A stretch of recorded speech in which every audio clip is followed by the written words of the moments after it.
Hey guys, today I'm going to show you I make orzo pasta, and it is a kind of pasta. It looks like rice, but it's not rice exactly. It's a pasta. So I boiled it and filter it. Then I used this Maggi magic masala and some tablespoon of oil. Mixed it and microwave it for 3 minutes. After mixing masala, then I'll keep it aside. Then I sauteed the egg white yolk with bell pepper and onions, and sauteed the egg white yolk. Then I mixed this masala mixed orzo pasta and sauteed it in a pan for 2 minutes. So look at this, it's very easy.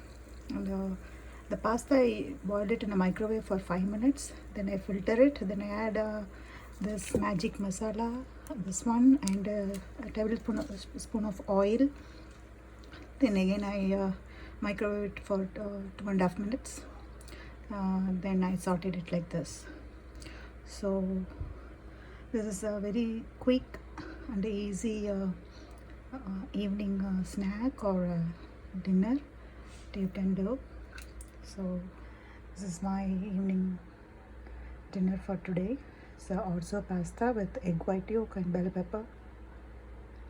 So you can try this at home and let me know your thought in comment section. Thank you guys.